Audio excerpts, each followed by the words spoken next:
Aprianto Sirait pada saat media berita beberapa waktu hari yang lalu.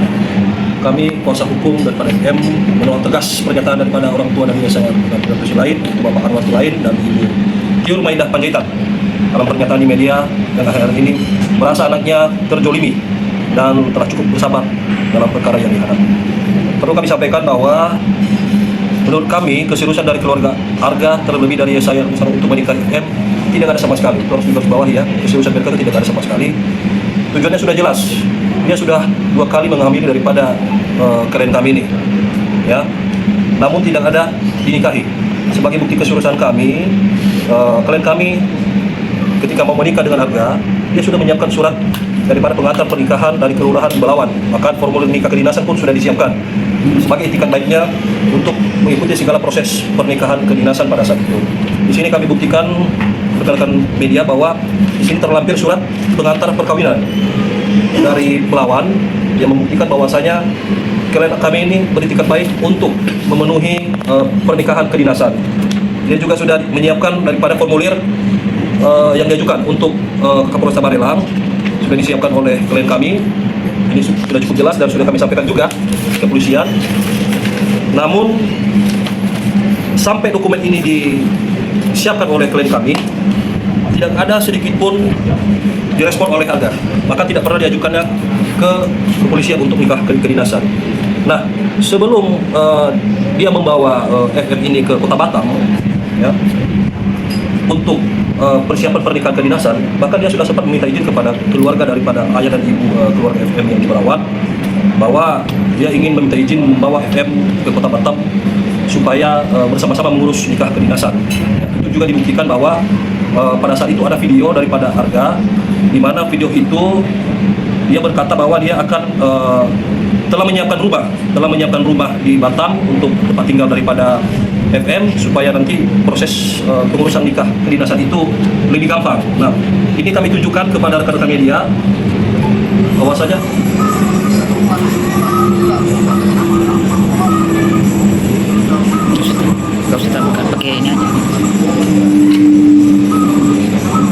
dia telah menyiapkan rumah di Batu Aji yang tidak jauh atau bertetangga dari rumah kediaman orang tuanya yang beralamat di Perumahan Geria Prima Blok N nomor 4041 Kelurahan Bulian Kecamatan Batu Aji.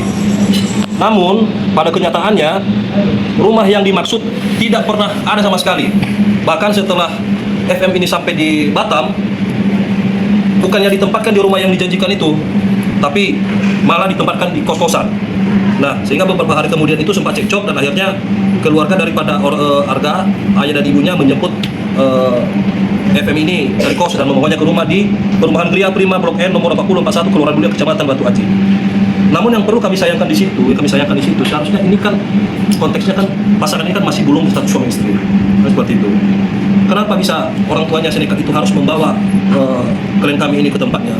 Seharusnya kan berdasarkan hukum dan adat istiadat setempat bahwa kalau seandainya orang belum menikah itu tidak disahkan untuk satu tinggal serumah. Itu kan sudah melanggar norma kesusilaan.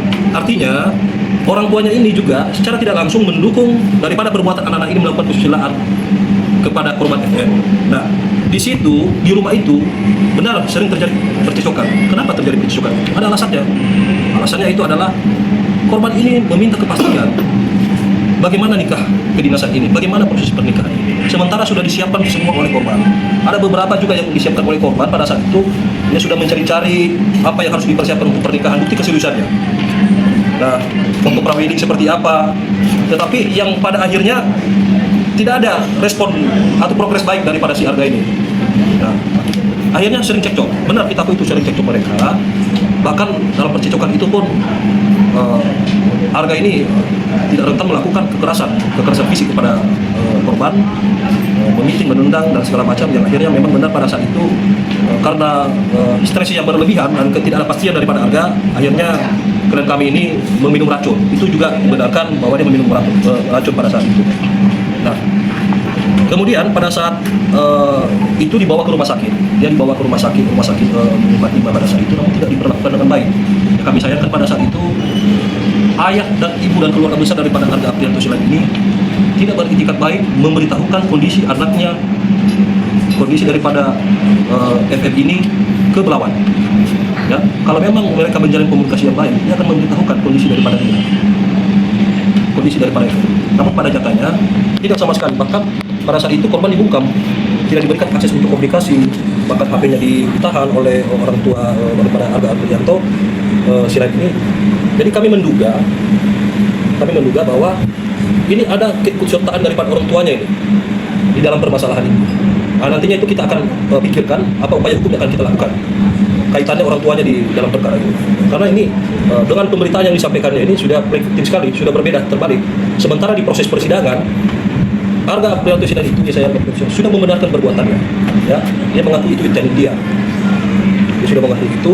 Bahkan nikah kedinasan pun dia sama sekali tidak pernah mengurusnya. Alasannya kemarin dia sudah mengurus tapi belum tanda-tangani.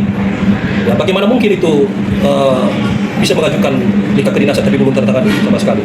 Dan dari hasil tracking daripada SDM Polda Kepri pada saat itu, pada sidang kode etik, dinyatakan bahwa sama sekali saya Arga Aprianto ini tidak pernah mengajukan nikah kedinasan secara kepolisian. Itu perlu digarisbawahi. Memang tidak ada itikat baik sama sekali daripada saya Arga Aprianto ini. Itu yang paling kami sayangkan.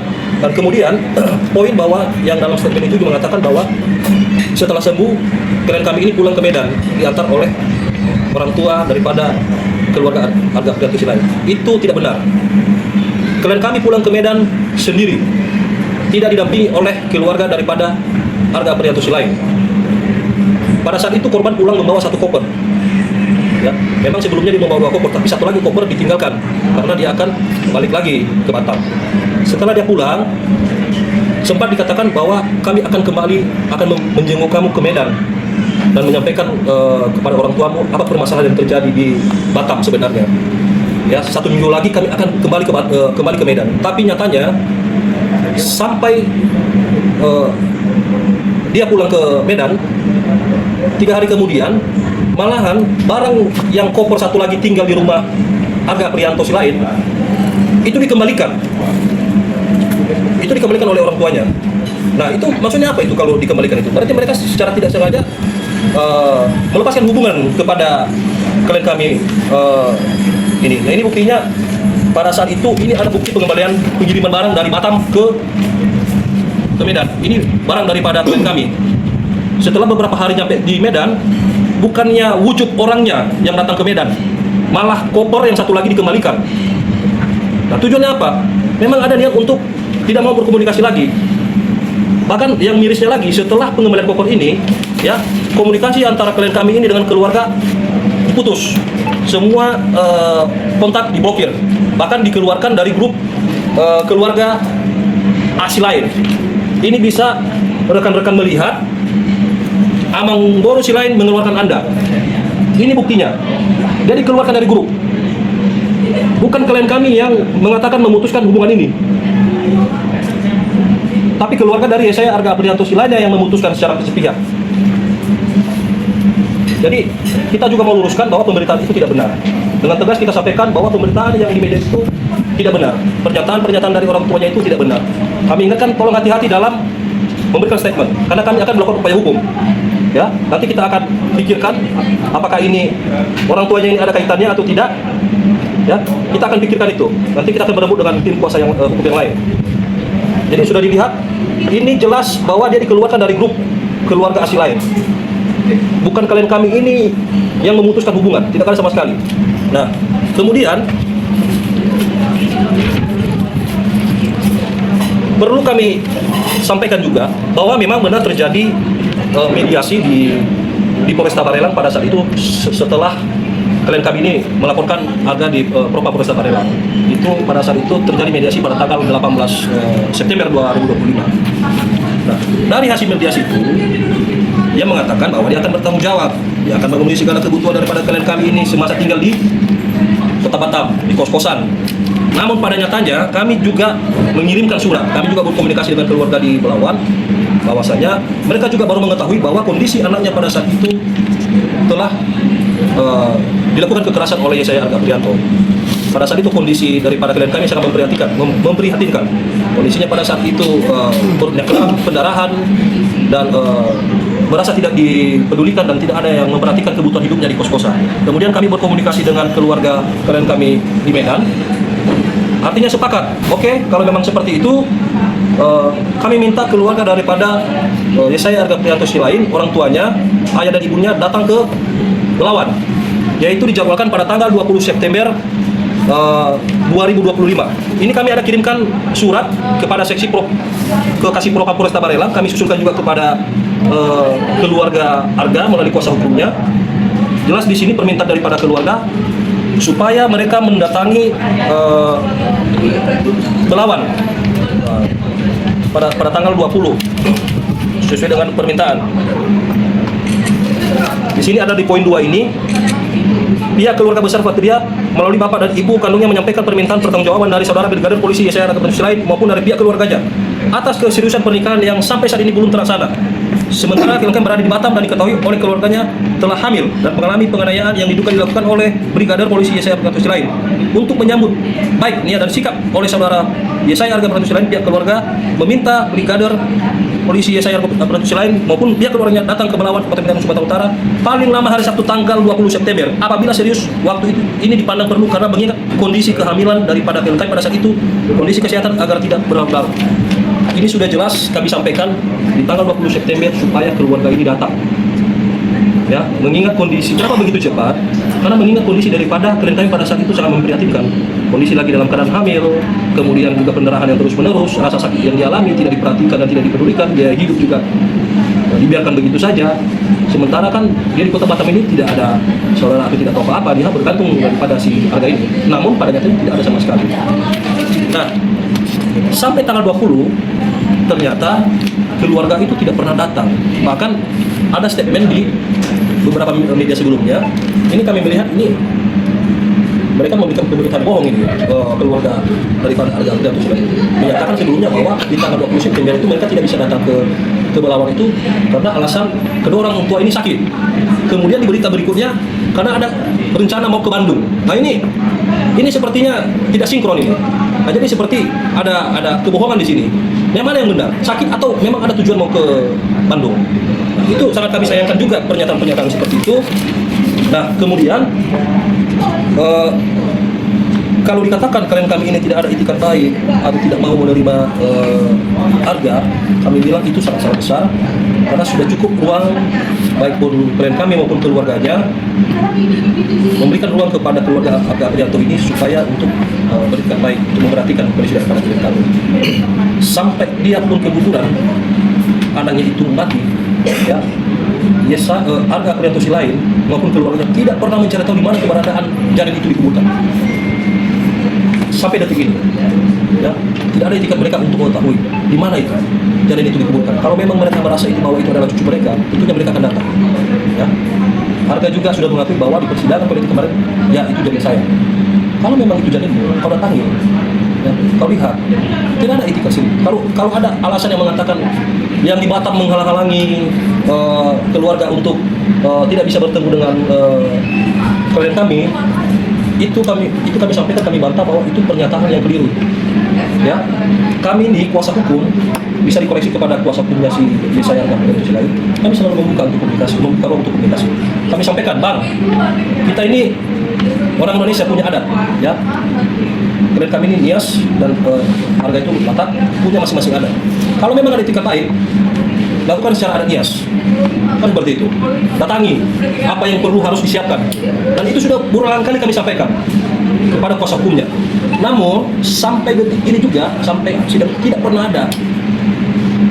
ada sama sekali etikat itu. Jadi jangan berpikir bahwa kami di Batam ini menghalang-halangi. Itu tidak benar itu. Tidak benar kami menghalang-halangi, apalagi keluarga di sini bahwa kami menghalang-halangi supaya tidak jadi perdamaian. Tidak benar. Ya, sekali lagi kami sampaikan tidak benar, statement itu tidak benar bahwa kami yang di Batam ini menghalang-halangi. Ya, kami berusaha supaya ini baik, tapi mereka sendiri yang membuat ini tidak baik. Nah, kemudian dari persidangan pada etik kemarin, ya, perlu juga rekan-rekan mengetahui bahwa ini Yesaya Arga Prianto Silain ini dituntut oleh penuntut dengan PTDH, dengan PTDH, dengan pertimbangan tidak ada hal-hal yang meringankan yang ditemukan di dalam diri pelaku. Salah satunya hal yang memberatkannya adalah di situ terbukti dan disampaikan, dan dia juga mengakui di persidangan bahwa di tahun 2021 dia pernah didemosi karena dengan kasus asusila yang sama dengan perempuan yang berbeda. Itu jelas dan itu sudah dituangkan di tuntutan. Dan di persidangan juga saya Arga Aprianto Silaid membenarkan hal itu. Jadi kami meminta Komisi Sidang Kode Etik jangan ragu-ragu untuk memutus PTDH kepada pelaku ini. Karena ini sudah memalukan citra daripada kepolisian. Ya. Ini bukan perbuatan yang pertama. Ini sudah perbuatan berlanjut. Sudah jelas ada perbuatan di tahun 2021, ada lagi perempuan pada saat itu di tahun 2000 di keduanya, dan itu mundur, dia tidak ada melakukan pelaporan. Nah, di sinilah di klien kami ini karena dia merasa juga terjolimi atas perbuatan Arga ini, supaya juga dia tidak seperti perempuan yang lain, dia juga melaporkan. Dia tidak mau seperti perempuan yang lain. Nah, buktinya bahwa ada perempuan lain yang pernah dilakukan hal yang sama. Ini kami sampaikan. Ini ada foto Yesaya Arga Aprianto dengan perempuan lain. Ya. Ini sebelum dia menjalin hubungan dengan klien kami. Artinya bukan hanya satu perempuan ini. Itu baru 3 yang kita ketahui. Kita nggak tahu kalau ada lagi perempuan-perempuan yang lain selain daripada korban ini. Sangat kita sayangkan. Jadi kami berharap ya jangan ragu-ragu untuk memberikan PTDH kepada Arga ini. Ini tidak cocok lagi sebagai anggota polisi ini. Ini oknum ini akan membuat citra buruk kepolisian yang seharusnya dia sebagai Babin Kamtibmas di Balai Hukum Polda Kepulauan Riau, dia itu mengayomi, memberikan keamanan kepada masyarakat, bukannya mengayomi. Bukan mengayomi, malah dia merusak anak orang. Nah, ini sangat disayangkan sekali kalau perbuatan ini menjadi